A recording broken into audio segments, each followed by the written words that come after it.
São Paulo, até os anos 20 do século XIX, era uma cidade que tinha... a boa parte da população não vivia no núcleo urbano, vivia nas fazendas do entorno do município, que era muito grande, e onde se falava muito pouco português. Por que isso?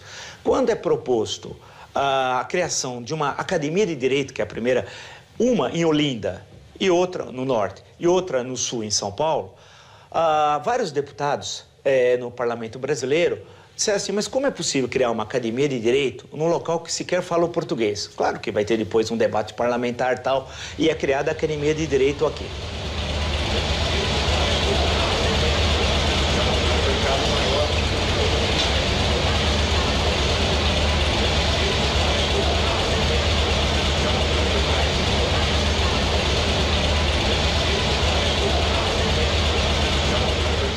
A Academia de Direito vai ser uma revolução. É claro que quando se fala em Academia de Direito em 1827, vai ser um núcleo muito pequeno, um grupo de algumas dezenas que vêm começar a estudar Direito. Por quê?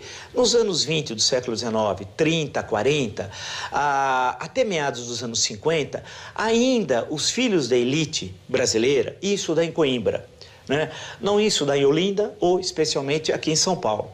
No decorrer desse período, já a partir dos anos 50, na metade, portanto, do século XIX, é que começa a aumentar o número de estudantes que vêm para cá. E aí é inacreditável a sua importância. Primeiro, na literatura brasileira. Hoje, se nós entrarmos na faculdade de Direito, no Largo São Francisco, logo nós vamos identificar lá Álvares de Azevedo, escrito, Fagundes Varela, Castro Alves e tal. Puxa vida, excetuando o Álvares de Azevedo, os outros não nasceram em São Paulo, vieram para cá. Alguns, inclusive, não acabaram o curso. Castro Alves, por exemplo, é um deles, Fagundes Varela também, mas passaram uma temporada importante em São Paulo. E temporada que tem uma significação histórica muito importante pelos debates que tinham aqui, desse grupo de estudantes. Em suma, então você tem um número de estudantes que vem para cá e não era um ensino regular como nós temos hoje também. Muitas vezes o estudante comparecia somente às provas, estudava sozinho, eventualmente ia às aulas, mas essa geração literária dos anos 40, 50, 60, 70, da literatura brasileira do século XIX, ela está umbilicalmente vinculada à Faculdade de Direito. Se falarmos na Joaquim Nabuco, está na Faculdade de Direito. Muitos morreram muito cedo, na faixa de alguns, antes de completar 20 anos, outros logo após completar, a chamada geração do mal do século, a geração romântica e tal, passa pela cidade de São Paulo.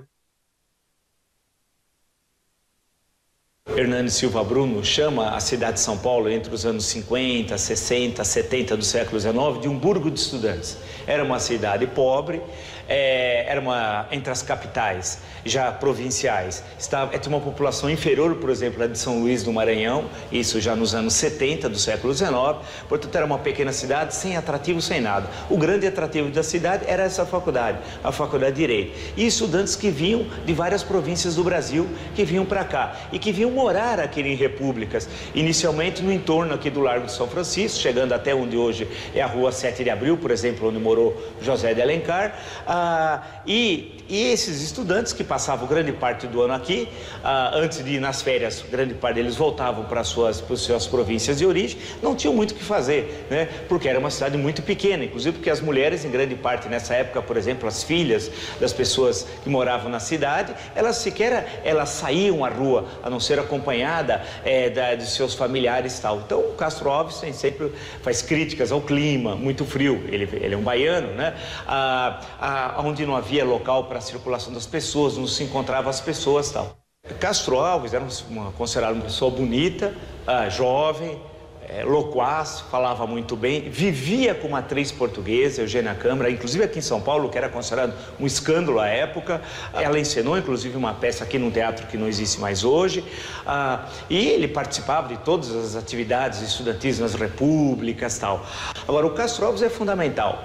Castro Alves morou em um ano aqui. Ele acaba se acidentando numa chácara no Brás, próximo aqui ao Largo de São Francisco, no pé, que vai levar, inclusive, à sua morte e depois os problemas derivados desse acidente que acaba, a espingarda acaba acionando e ele acaba ferindo o pé. Ele passou pela escola, não era muito de frequentar os bancos escolares, assistia algumas aulas e tal. Mas aqui ele escreveu, por exemplo, uma das suas poesias, se não a poesia mais conhecida, que é o Navio Negreiro, que é antes de nascer o abolicionismo, Castro Alves já era um abolicionista, né? E é aqui que ele declama pela primeira vez, em 1868, numa grande cerimônia, numa geração que é bom lembrar que ele estuda com Rui Barbosa, estuda com Joaquim Nabuco, estuda com Rodrigues Alves. Olha que geração brilhante estava aqui no final dos anos 60, onde ele declama o Navio Negreiro.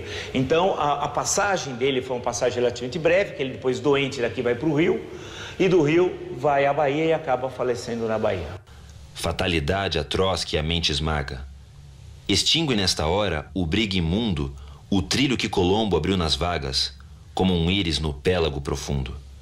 Mas é infâmia demais. Da etérea plaga, levantai-vos, heróis do novo mundo. Andrada, arranca esse pendão dos ares. Colombo, fecha a porta dos teus mares. Navio Negreiro, Castro Alves.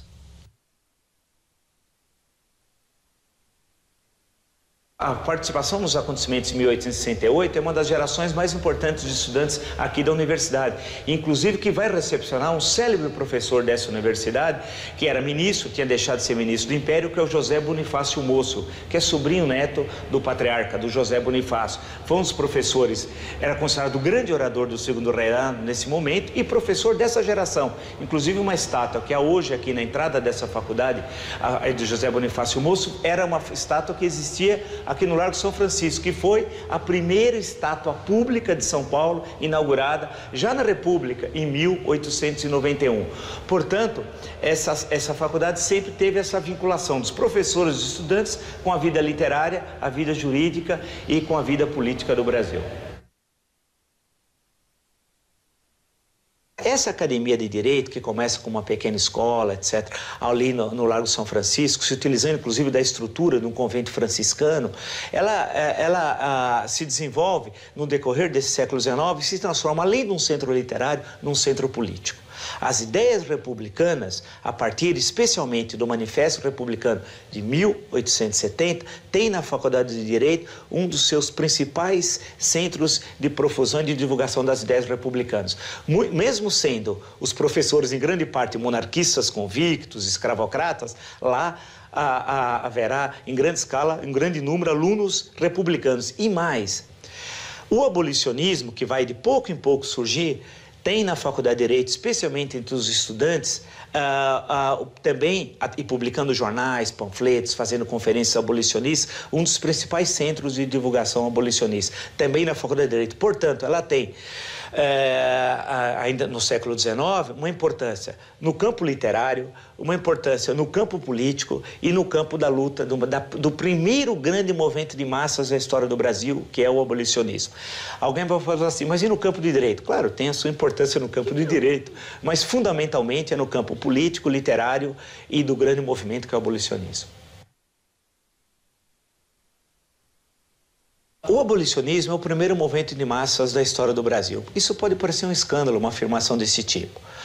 Muitos imaginam que a abolição da escravidão ocorreu por um mero desejo pessoal da princesa Isabel, e quando já não havia mais escravos no Brasil. Isso é um equívoco, um grave equívoco. É um equívoco político e um equívoco histórico. E por quê?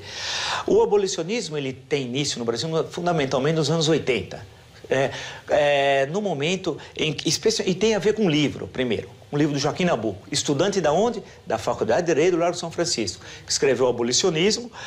E esse livro tem uma importância muito grande. O escravo ainda é uma propriedade como qualquer outra, da qual o senhor dispõe como de um cavalo ou de um móvel. À mercê do temperamento e do caráter do senhor, que lhe dá de esmola a roupa e a alimentação que quer, sujeito a ser dado em penhor, a ser hipotecado, a ser vendido, o escravo brasileiro, literalmente falando, só tem de seu uma coisa: a morte. O abolicionismo. Joaquim Nabuco. O abolicionismo está muito vinculado à Faculdade de Direito, não só, mas está, né, com os estudantes com alguns professores abolicionistas, a maioria não era abolicionista, e o abolicionismo se desenvolve entre os estudantes. Esses estudantes escrevem panfletos, fazem reuniões, começam a divulgar o abolicionismo pelo resto do Brasil, fazem coleta de dinheiro, por exemplo, a libertar escravos num quarteirão, num bairro, numa cidade, e fazem reuniões. As reuniões, muitas vezes, chegam a ter entre presentes 1.000, 2.000, 3.000 pessoas. Inúmeras reuniões abolicionistas, as pessoas não cabem nos mítings, nas reuniões, nos auditórios, ficam fora. Esse movimento que cresce se transforma num grande movimento popular. E esses líderes abolicionistas percorrem o Brasil. Luiz Gama é uma figura fundamental no pré-abolicionismo, né? Ou seja, um negro que não era um bacharel em direito, não se formou em direito, mas era um rábula. A rábula era alguém que exercia as funções de advogado sem ter o diploma de bacharel. Nós tivemos vários rábulas no século XIX, Antônio Conselheiro foi um deles, no Ceará, e aqui é o papel do Luiz Gama, e o Luiz Gama vai colocar a sua vida em defesa dos escravos. Se utilizando de instrumentos legais existentes na legislação brasileira, conseguiu a libertação de dezenas de escravos que não podiam legalmente ser escravos, porque pela própria idade. Porque é importante lembrar que o governo brasileiro assinou diversos tratados antes de abolir a escravidão, que é só em 1888, e não cumpria esses tratados. O Luiz Gama vai se utilizar desses artifícios legais para libertar dezenas e dezenas de escravos. Vai ter uma relação de amizade muito próxima com José Bonifácio Moço, professor dessa faculdade, deputado e posteriormente senador do Império e tal. E vai ser um célebre pré-abolicionista. Vai ter uma influência muito grande entre jovens estudantes dessa faculdade, especialmente a figura do Raul Pompeia, que, quando morre Luiz Gama, escreve um texto célebre, que é o enterro do Luiz Gama, que morava no Brás, e esse enterro que sai do Brás e vai até o primeiro cemitério da cidade de São Paulo, que é o cemitério da Consolação. Bem, nós estamos aqui no túmulo do Luiz Gama. Luiz Gama morreu em agosto de 1882, foi enterrado no dia 24 de agosto, no cemitério da Consolação, aqui em São Paulo, num local distante, inclusive, do centro da cidade, à época. Ele morava no Brás e o enterro veio do Brás até aqui o cemitério da Consolação. Foi considerada, à época, a maior manifestação pública de São Paulo. Milhares de pessoas seguiram o féretro do Brás até chegar aqui à Consolação, e o Luiz Gama tem uma biografia identificada com o abolicionismo. Chega a São Paulo, consegue a sua própria liberdade, é um advogado dos escravos, consegue libertar dezenas e dezenas de escravos e tem uma participação fundamental no início da história do abolicionismo na então província de São Paulo. A cidade estava triste. Inúmeras lojas tinham as portas fechadas em manifestação de pesar. As bandeiras das sociedades musicais e beneficentes da capital pendiam a meio mastro. Apinhava-se o povo nos lugares por onde devia passar o enterro. Às janelas, acotovelavam-se as famílias. Em alguns pontos, viam-se pessoas chorando. Ia sepultar-se o amigo de todos. Nunca houve coisa igual em São Paulo, dizia-se pelas esquinas. E o nome de Luiz Gama, coberto de bênçãos, corria de boca em boca. No posto de honra das alças do esquife, sucedia-se toda a população de São Paulo. Todas as classes representavam-se ali.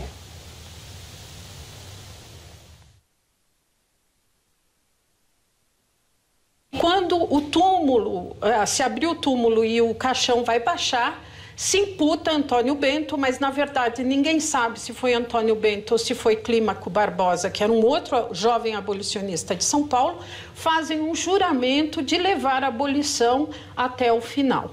Quem é o Antônio Bento, que é tão importante para a história de São Paulo, do Brasil e do abolicionismo? Ele vai reunir um grupo de pessoas que vão começar a semear revolta. Então, a partir daí, o Antônio Bento, de fato, organizou os Caifases, né? E depois vai fundar o jornal A Redenção, que foi um jornal extremamente ativo. Ele tem um impacto enorme, porque ele circula pelo interior, e o Antônio Bento, um cara destemido, simplesmente tornava público todo tipo de denúncia, porque nós sabemos que, nesse momento, no interior, nós temos já os abolicionistas se correspondendo por meio do telégrafo. O telégrafo é importantíssimo no movimento abolicionista, assim como os trens, mandando telegramas denunciando: olha, na fazenda tal, em Piracicaba, tem um escravo no tronco sendo espancado diariamente. Olha, na outra cidade, esse escravo foi castigado e agora está todo machucado. Então, eles simplesmente denunciavam aquilo que costumava ficar a boca pequena. Inclusive, o Antônio Bento, que dirigia a Irmandade do Nossa Senhora dos Remédios, começou já mais avançado, a partir de 86, fazer procissões na cidade de São Paulo, em que os caifazes resgatavam escravos que estavam sendo punidos com excesso nas fazendas, castigados, traziam para São Paulo e faziam procissões levando o que eles falavam, esses cristos à frente e mostrando para todo mundo o que estava acontecendo. Quer dizer, eles eram extremamente destemidos. Quer dizer, o abolicionismo tem duas vertentes. Uma é legal, aquela que quer batalhar no parlamento por leis que levam finalmente à abolição da escravidão. E outra, podemos chamar insurrecional, que é aquela que vai às fazendas, se reúne com os escravos e à noite levam esses escravos fugitivos para onde? Para o bairro do Jabaquara, em Santos. E como? Através das ferrovias. E por que das ferrovias? Primeiro precisava, se você está em Campinas, por exemplo, tenta fugir com escravos, como é o meio mais fácil de fugir de Campinas? Através das ferrovias de forma clandestina, ganhando apoio dos ferroviários, né? Que vão ter um papel importante no abolicionismo. E por que para Santos? Por causa do Porto de Santos. Grande parte dos trabalhadores das docas de Santos são negros e mulatos. E todo o porto sempre está vinculado às ideias do mundo. Há um núcleo anarquista, os primeiros anarquistas estão presentes em Santos, as ideias socialistas chegam a São Paulo através de Santos. Você tem pequenos jornais socialistas que são escritos nos anos 80 do século XIX em Santos. Portanto, Santos é um núcleo, uma cidade rebelde, né, que futuramente, depois, no século XX, vai ser chamada de Cidade Vermelha, o Porto Vermelho, tal, com uma forte influência do Partido Comunista. Então, nós sabemos que Santos estava cheio de escravos fugidos antes da fundação do Jabaquara. Porém, em 1882, exatamente porque Santos já tinha tanto escravo fugido que o pessoal lá não conseguia mais administrar, é que eles fundaram o Quilombo do Jabaquara. E o Quilombo do Jabaquara é esse momento, eu acho, muito interessante de concretização dessa aliança, porque ele é fundado pelos abolicionistas republicanos de Santos, que esse é um tema interessantíssimo, porque hoje há uma prevalência na historiografia de uma ideia de que o abolicionismo é sempre monarquista. No entanto, o abolicionismo paulista sempre foi republicano, de um republicanismo popular do Luiz Gama, do Silva Jardim, de outras figuras. Então, os jovens republicanos de Santos fundaram o Jabaquara, mas o Jabaquara era como uma filial dos Caifazes. Ele tem uma ligação íntima com o movimento de São Paulo. Inclusive, assim a gente lê nas memórias, nos memorialistas, que os jovens paulistas da elite, estudantes da Faculdade de Direito, aos fins de semana tomavam o trem para visitar o Jabaquara. E são centenas de escravos que fogem das fazendas cafeiras, fundamentalmente, para o Quilombo do Jabaquara, tal. E aí o papel do Antônio Bento é fundamental. E, ao mesmo tempo, o abolicionismo tem essa vertente, escrevendo livros, panfletos, fazendo conferências, fazendo, por exemplo, conferências musicais, atividades musicais para arrecadar dinheiro, para libertar escravos, e transforma a escravidão em um opróbrio, numa coisa nojenta, algo que você não tem mais legitimidade social.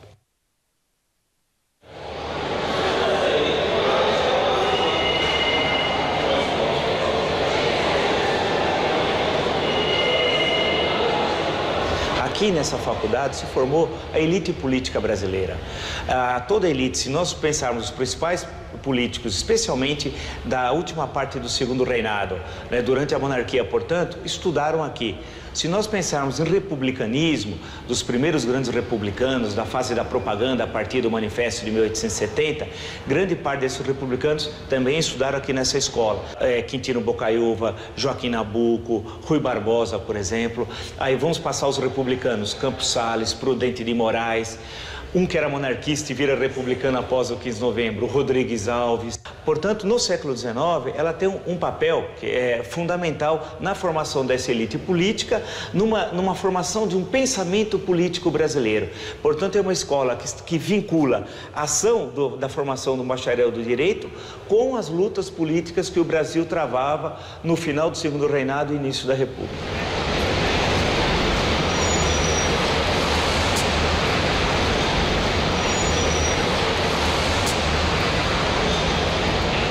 Bem, nós temos aqui o número 1 do jornal A República, que era publicado às terças, quintas e sábados. O jornal A República é o órgão do Clube Republicano, aqui na cidade do Rio de Janeiro, na Corte, então capital do Império.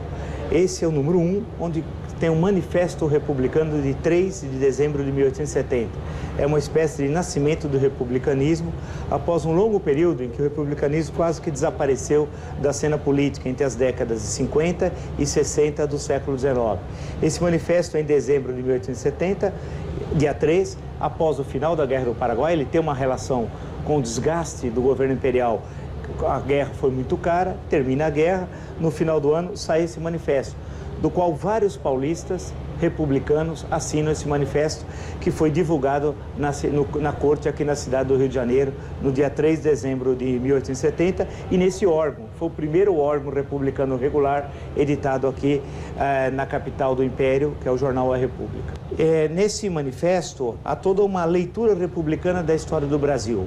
Há uma discussão sobre uma exposição de motivos, há uma análise republicana da história desde o século XVI, há uma discussão contemporânea sobre a República, para finalmente concluir o texto, defendendo a federação. É fundamental lembrar que o republicanismo brasileiro, e esse texto já realça a importância da federação, que vai ser adotada pela Constituição de 1891, e na conclusão do manifesto, do longo manifesto, diz que, em tais condições, pode o Brasil considerar-se um país isolado, não só no seio da América, mas no seio do mundo.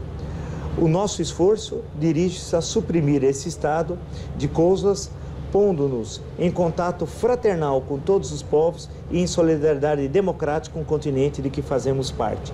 Após a conclusão do manifesto, vem a lista de assinatura, entre as quais está o Rogel Pestana, que depois vai participar da fundação do Diário Popular e da província de São Paulo. A Convenção de Itu, realizada em 1873, 3 anos após, portanto, da divulgação do Manifesto Republicano de 1870.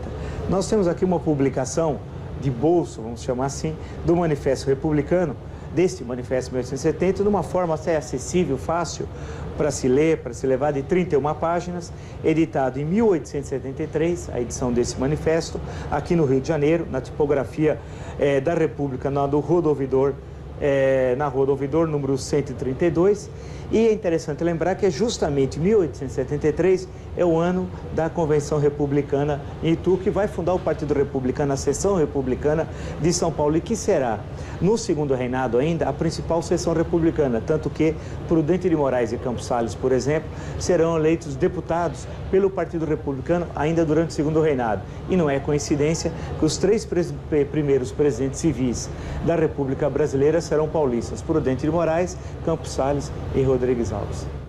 É importante destacar que o Manifesto Republicano defende a organização federal, é o federalismo, mas omite uma questão social e política fundamental na época. Qual? A questão da escravidão. É importante lembrar que a Lei do Ventre Livre só vai ser votada em 1871, um ano após o Manifesto. E o Manifesto não se refere à questão da escravidão. Destacando também que toda a ação do republicanismo nos anos 70 e nos anos 80 não toca na questão da escravidão. Em São Paulo, por exemplo, os republicanos deixam claro que a escravidão é um problema do Império, não é um problema da República. Portanto, cabe ao Império resolvê-lo e não a nós, diz os textos em São Paulo, a nós republicanos. Essa é uma estratégia para ganhar apoio entre os fazendeiros de café, fazendeiros esses que tinham como principal mão de obra, no caso de São Paulo, de forma muito clara, a mão de obra escrava. O imigrante só vai chegar às vésperas da abolição. O jornal e os jornais no século XIX e no século XX são importantes fontes para os pesquisadores. Por exemplo, nesse jornal aqui, no número 1 aqui da República, nós temos não só o manifesto, como nós temos uma série de análises de conjuntura do ponto de vista republicano do que estava ocorrendo, por exemplo, na Europa e em outros países aqui da América. E também temos anúncios, então é possível um jornal você ter a leitura política, as discussões sociais, culturais, os anúncios, é possível saber como é que se organizava a sociedade através da fonte jornalística. Então, para o historiador, o jornal é uma importante fonte primária e nós estamos vendo através desse, a República, desse número 1, a importância do jornal para o trabalho do historiador. Isso acaba se repetindo também no século XX, com a inclusão aí, especialmente no século XX, também das revistas. Então, das fontes impressas, além dos documentos oficiais, dos panfletos, os jornais e revistas são fontes que os historiadores acabam trabalhando.